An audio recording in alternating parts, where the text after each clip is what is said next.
Okay, we're about to mount some strain gauges onto our specimen. This is our specimen here, and these are all the things we're going to need to do it. So very quickly, this is isopropyl alcohol, which will be used to degrease the specimen. We have the MPrep neutralizer, the MPrep conditioner A. We have our soldering iron with solder. We have our piece of wire, our snips, our wire strippers, the strain gauges themselves, pair of latex gloves if you choose to wear them, some tweezers, some sandpaper, a ruler, a pencil, the little booklet which kind of tells you how to do the actual mounting, and we have our M-Bond 200 glue, and we have some tissues here. We also have cotton swabs and our Scotch tape. Now, let's just do it. Okay, this aluminum strip is the specimen that's going to have some strain gauges mounted to it, and you'll notice there's a hole on one side. That's to hang a weight from. The other side will get clamped to a tabletop with a C-clamp, sort of right here. So we would like to mount the strain gauges somewhere around here, and there's going to be one mounted on one side and one mounted on the other side. So I will just sort of very roughly mark out the area. Somewhere in that area is going to be where we put the strain gauge. All right.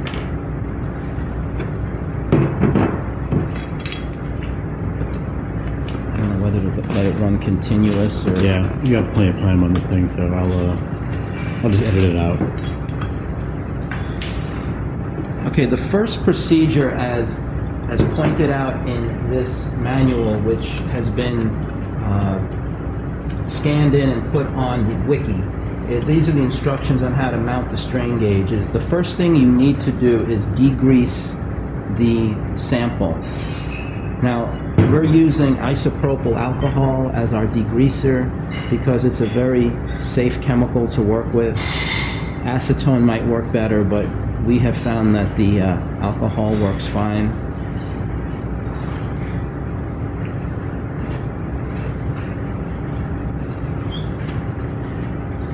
It's important to keep the material extremely clean. So once you clean it off, don't touch it with your fingers. Your fingers will leave residual grease behind, and that could wreak a little havoc on the strain gauge mounting.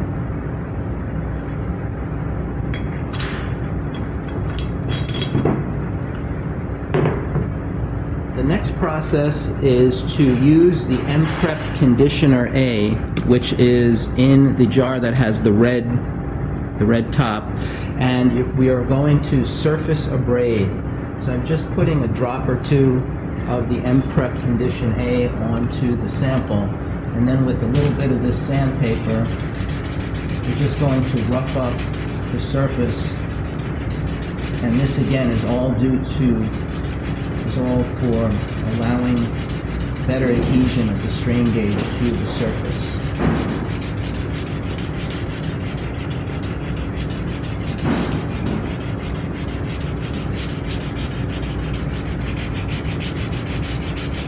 Okay. So after you've abraded it a bit, you want to make sure you wipe the surface clean. They also tell you to don't wipe it twice with the same towelette. Just sort of keep everything as clean as you can. Now we're going to just lay out the area of where we want the strain gauge mounted. Now, since a C-clamp will go here, I'm going to mount it somewhat up here. I want it right in the center if possible. So here, this sample is exactly an inch. So I'm going to lay out a small pencil line at the half-inch mark. And where I put it in terms of from the ends isn't that important as long as I have enough room to clamp it. So I will somewhat arbitrarily I'm going to just put it somewhere around here. After we mark it, the instructions ask you to continue to clean it with conditioner A with these cotton swabs. And again, this is just to get any residue out of the area where we're going to mount the gauge. So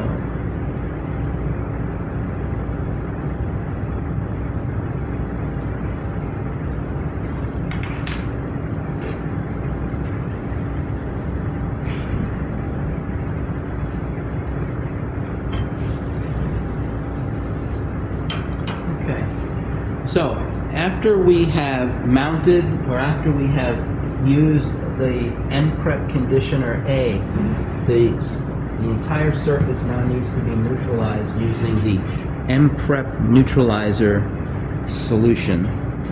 That has the blue top. And again, we'll just drip a few drops and we'll get those up with the cotton swabs.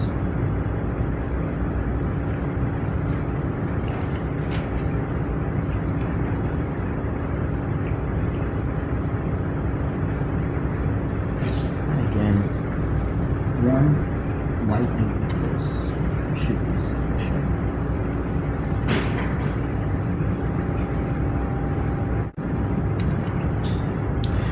Okay, here is a package of strain gauges. This packet contains 10 strain gauges. Some of them have been used previously, so I should also mention the back of this is somewhat important, on the back of the strain gauge envelope are some important parameters, most importantly the gauge factor for this particular gauge. This has a 2.1 gauge factor, and that will play into setting up the instrumentation and getting the correct reading. So note your gauge factor. Now these, as you could imagine, these strain gauges are made in a very clean environment, and they must be kept very clean and uncontaminated. So they're really sealed in this packet. Each one is in a little plastic, folded up piece of plastic, and whenever you're working with these, you should pretend you're a surgeon working in a very clean environment. Now I'm going to spread this open.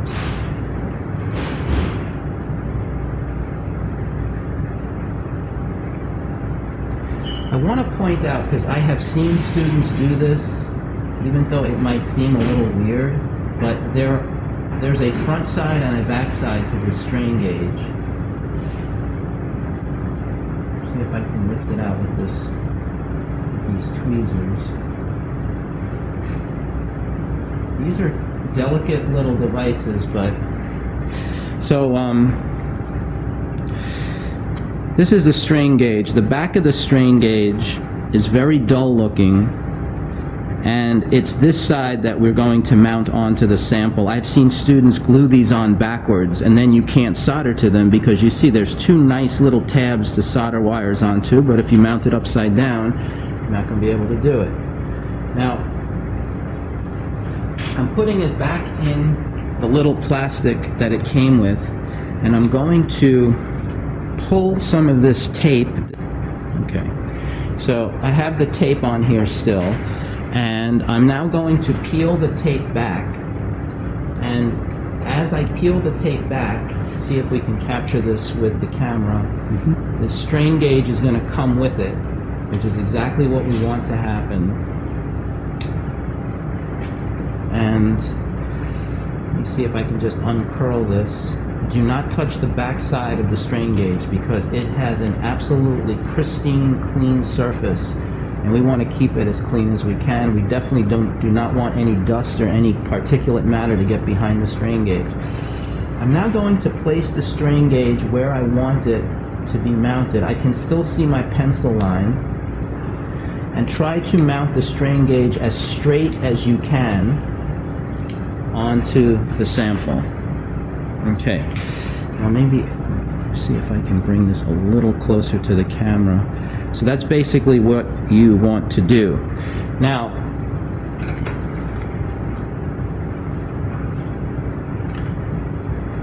the next thing to do is to make sure the upper part of the tape is really well adhered to the sample. And what we're going to do next is we're going to peel back the sample, peel back the tape. And we're exposing the strain gauge again. Again, do not touch it. Do not put any dust or particles near it. Now the next thing we're going to do is we're taking out the M-Bond 200 strain gauge glue. Now a lot of the glues have expiration dates on them. These dates are sort of ballpark dates. If you're doing serious testing for an outside agency and you have to swear by the results, then it would be inappropriate to use this after the expiration date. But for our purposes in the lab, if it's expired by a little bit, it's not that important, just as long as the stuff still works, really. Now there are two bottles in here. One is a catalyst, this super cool bluish liquid, and this other bottle contains what basically is crazy glue. Okay, it's a CA cement. So what we have to do next is we take the catalyst out, and you're supposed to brush it like 20 times along the rim of the jar to basically make sure there's virtually no catalyst left on the brush, just a little bit. And then I'm going to come over here and I'm going to, there's really just remnants of the catalyst left. And I'm going to just make sure a little catalyst is applied to the back side of that strain gauge. And then they tell you to wait, I believe, a minute, and then we will apply the M-Bond 200.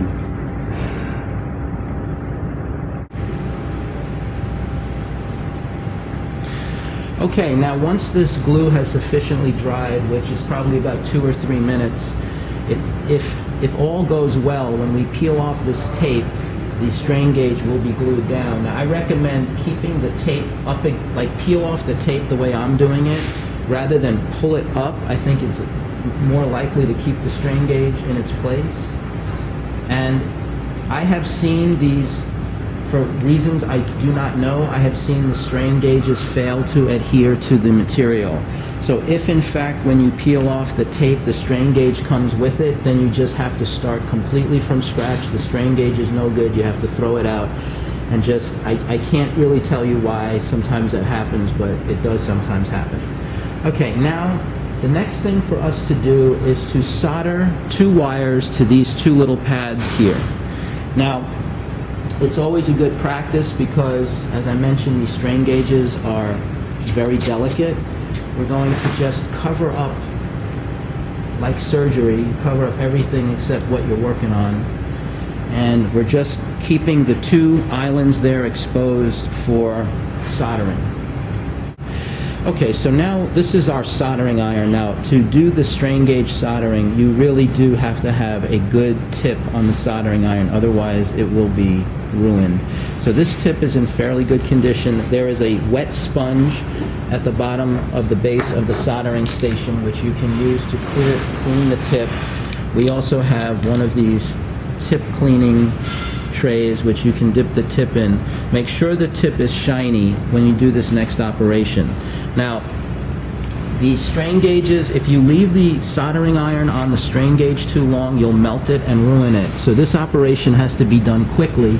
My object here is to create 2 little balls of solder on the middle of each one of these lands. Now, you must put the soldering iron to the island first and then bring in the solder, but don't leave it too long, otherwise you're going to melt the strain gauge. So you kind of have to do this quickly, but I'm bouncing it up and down just because I don't want to keep it on there for too long. And hopefully, if you get lucky, what just happened to me will happen to you.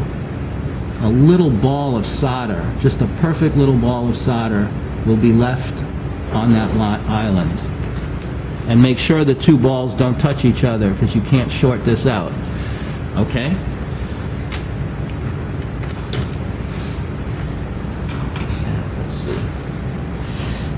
The next thing we're going to do is we're going to take the wire that you were given and we're going to strip it a little bit.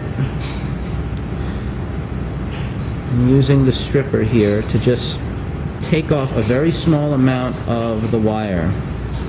Okay? And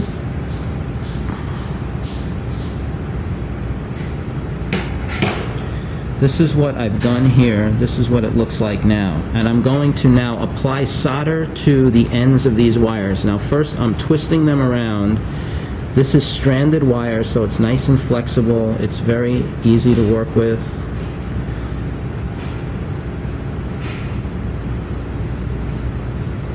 Those are the wires twisted, and now I'm going to apply solder to them.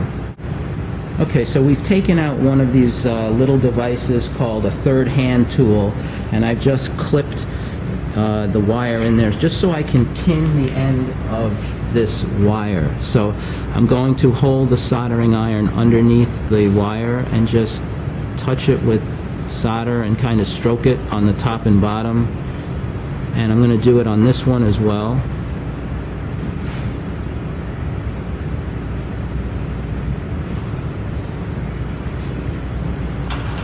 Now it may be subtle, there is solder that actually flowed, capillary action between the small strands of wire brings solder in, and now it's pretty much ready to be soldered onto the strain gauge, except I'm now going to cut these very short.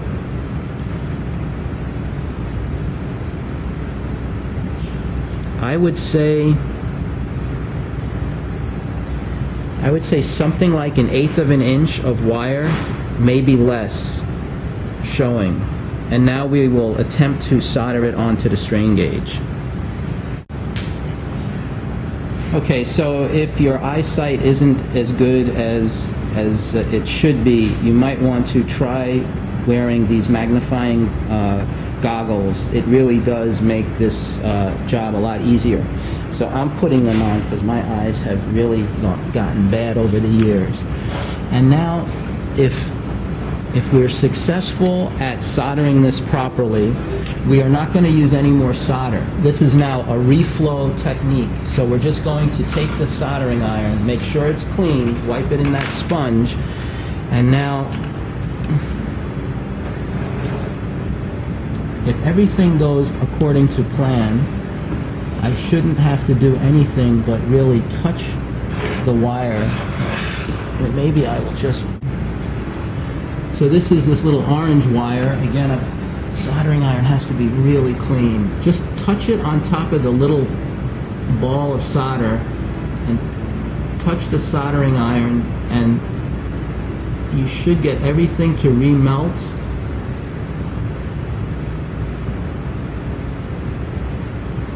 And once you get one wire on there, you can play the same game with the other wire. Okay. Now, I'm looking at it through my magnifying glasses. It looks like a really good joint. I'm not sure how well it came out on. Yeah, that looks pretty nice.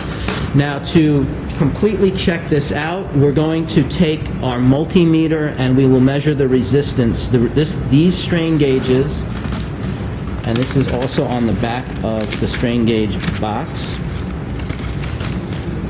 These strain gauges, let's see if we can just quickly see this on camera. They have 120 ohms, plus or minus 0.3% of resistance. So let's see what it measures. So we're now going to just make sure we got a good solder connection on our strain gauges. So here are the ends of the strain gauge wire. I am going to put the multimeter in ohms, and I'm going to touch it with, I'm holding it with my fingers, and there is the reading of 120.8 ohms. That looks great. And make sure we didn't short it to the piece itself. So measure the resistance from, let's say, one wire to the part, and it measures open circuited, and we'll just play the same game with the other wire. And this is just to make sure that none of the wires are touching the specimen. So everything looks good.